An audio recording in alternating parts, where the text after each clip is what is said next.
እንደምን ዋሉ አባመላ እንዴት ዋሉ አባታችን ቲክቶክ ላይ ጆን ዳንኤል አንድ የማያውቀው ሰው አለ ብዬ አላስብም። በአሁኑ ሰዓት ዛሬ ላይ እንዴት ለዚህ ስኬት ሊደርስ እንደቻለ ምን ህይወቱ እንዴት በቲክቶክ እንደቀየረ ላይቭ ላይ በመቶ ሺዎች የሚቆጠሩ ገንዘቦች እንደሚያፈስ ስንቶቻችሁ ናችሁ የምታውቁት? ምንድነው ልጄ ምን ገርጣለ ሁሉ ግራም ላይ ያለችው ቺክ ላይ መስተፋቅር ለማሰራት ነበር አባታችን። አቤው ቤቤቤቤቤ በመጀመሪያ ሁሉ ግራም እንደውሎድ አድርገሃል? አዎ አድርጌዋለሁ አባመላ፣ ግን አንዴ መጀመሪያ ያሉት እንድገሙት። አቤው ቤቤቤቤቤ ዝም ብለህ ስሙ።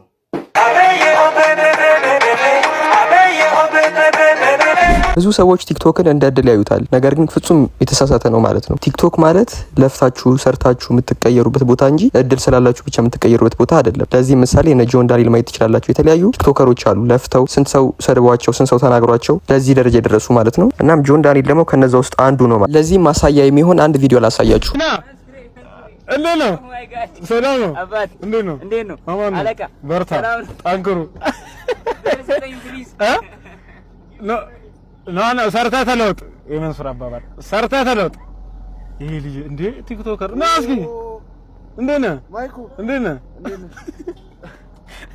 ግራ ገብቷቸዋል። ከየት አገኘው ብሎ እኛ የሰው ልጆች ስንባል ብዙ ማናስተውላቸው ነገሮች አሉ። ለምሳሌ ነገ ላይ የሰው ልጅ ይቀየራል ብለን አናስብ። ዛሬ ላይ አንድ የተቸገረ ሰው መጥቶ ቢጠይቀን ካለን መርዳት ከሌለን ደግሞ አይዞ ብለን አበረታተን መላክ ሲገባን ግን ተርተህ ተለውጥ ምናምን ብለን ፍሌክስ ማድረግ አይጠበቅብንም ማለት ነው። ዛሬ ላይ ጆን ዳንኤል ከማይኮ ሚኪ የተሻለ ህይወት እንደሚኖር 100% እርግጠኛ ነኝ። ምክንያቱም ጆን ዳንኤል ለፍቶ ሰርቷል። አሁን ላይ የብዙ ብራንድ አምባሳደር ነው። የጥርስ ክሊኒክ ብዙ ማስታወቂያዎችን ይሰራል፣ ብዙ ሰዎችን ይረዳል፣ ላይፍ ላይ የተለያዩ ገቢዎችን ያገኛል። ይሄ ሁሉ የሆነው በምንድነው? ለፍቶ ስለሰራ ፐርሰናል ብራንዱ ስለገነባ ነው ማለት ነው። እና ከጆን ዳንኤል ብዙ መማር ያለብን ትምህርቶች አሉ። አንደኛ ጠንክረን መስራት እንዳለብን ሁላችንም፣ ሁለተኛ ደግሞ ጊዜ እንደሚቀያየር ነው ማየት ያለብን ማለት። አሁን ላይ ደግሞ ጆን ዳንኤል ልጅም አለው፣ ስኬታማ የሆነ ህይወት እየኖረ ያለ አንድ ወጣት ነው ማለት ነው። እናም ከዚህ በፊት ደግሞ ባጠፋው ጥፋት ምክንያት 1 አመት ታስሮ የወጣ ሲሆን ከዛም ከእስሩ ደግሞ ተምሮ የተለያዩ በጎ ስራዎችን ይዞ መጥቶ አገሩን እያገለገለና እየጠቀመ ያለ ወጣት ነው ማለት ነው ጆን ዳንኤል። እናም ብዙ ጊዜ ጆን ዳንኤልን ሰዎች ይወዱታል። ከመጀመሪያም ኮንቴንቱ ሲጀምር ጀምሮ ጆን ዳንኤልን ይወዱት ነበር።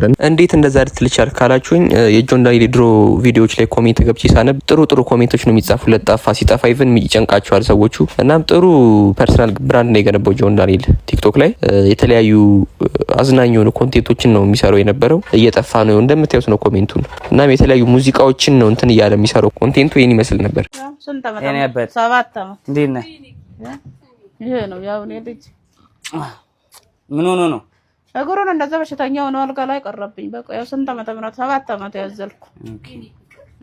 ያዘልኩ ያው ዘንድሮ ደግሞ ያው ምን ሆኖ ነው እግሩ ያው አይድም ምን አይልም። ያው እንደዛ ብራሶን ተደርጎ ምን ሆኖ በምን ምክንያት? ምንም የፀሐይ ችግር ነው አለው። የፀሐይ ማጣት? አዎ አይድም በእግሬ በቃ ያዘልኩ ያው 7 አመት ነው ያዘልኩ። አሁን ምን ተደረገለት? ኦፕሬሽን ተደረገ? ብረት ገብቶለት ምን የለኝም ምንም። ያው አባትዬ 1 አመት ነበረ ጥሎብኝ የሞተ። ኦኬ አባቱ የለም ሞቷል። ኦኬ አይዞሽ እኛ አለን እናቴ። ምን ያስፈልግሻል?